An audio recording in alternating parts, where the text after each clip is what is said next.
So we just got the list. We're looking through it right now, and excuse me for looking down at my phone. I'm looking for Elliot Broidy.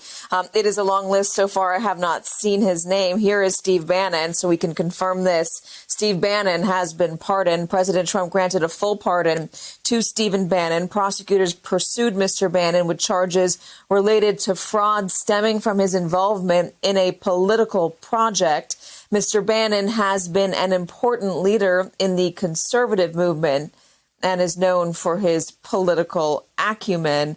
A number of other names we are still working through it. Broidy as well, right above Stephen Bannon. Here's Elliot Broidy. President Trump granted a full pardon to Elliot Broidy. Mr. Broidy is the former deputy national finance chair of the Republican National Committee. This pardon is supported by Representative Devin Nunes, Representative Ken Calvert, Representative Jack Bergman, Representative George Holding, Ambassador Rick Grenell, Bernie Marcus, Malcolm Hoenling, Eric Branstad, Tom Hicks, Saul Fox, Lee Sampson, Rabbi Stephen Letter. It goes on with a lot of other names. Mr. Broidy was convicted on one count of conspiracy to serve as an unregistered agent of a foreign principal.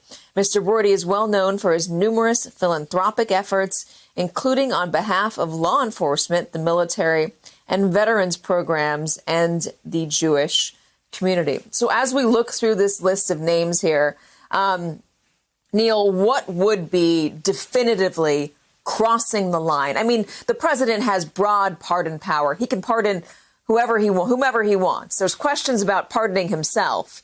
But what would be crossing the line and getting him into potential trouble? Well, constitutionally speaking, very little would cross the line. Bribery is the one thing that the Justice Department has said. To the extent the president is taking money or expecting money in exchange for any of these, and that's why I point to the financial issues involved in some of these pardons, that can be a serious problem for the president and create criminal liability. Beyond that, our founders said it's really a matter of judgment. And, obviously they didn't anticipate someone being elected president who has this astounding lack of judgment. But that is, unfortunately, Trump has the power to do this. The question is it the right thing to do? Is it right to pardon someone like Stephen Broidy, who is working as an unregistered agent for Malaysia, promising that he could get, because of his connections to the Trump to the Trump White House, get charges in an investigation against certain Malaysian officials, dropped, things like that.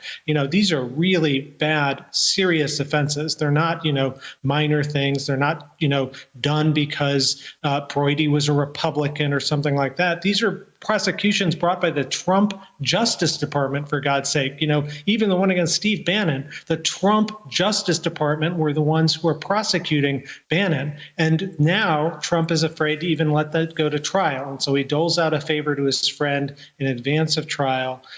These things really, really stink. They're not just substantively problematic. They're also procedurally problematic because, none of these people or many of them didn't even apply for pardons. They just get them because they're friends of the Trump family and the like. They didn't go through the Justice Department process as they should have.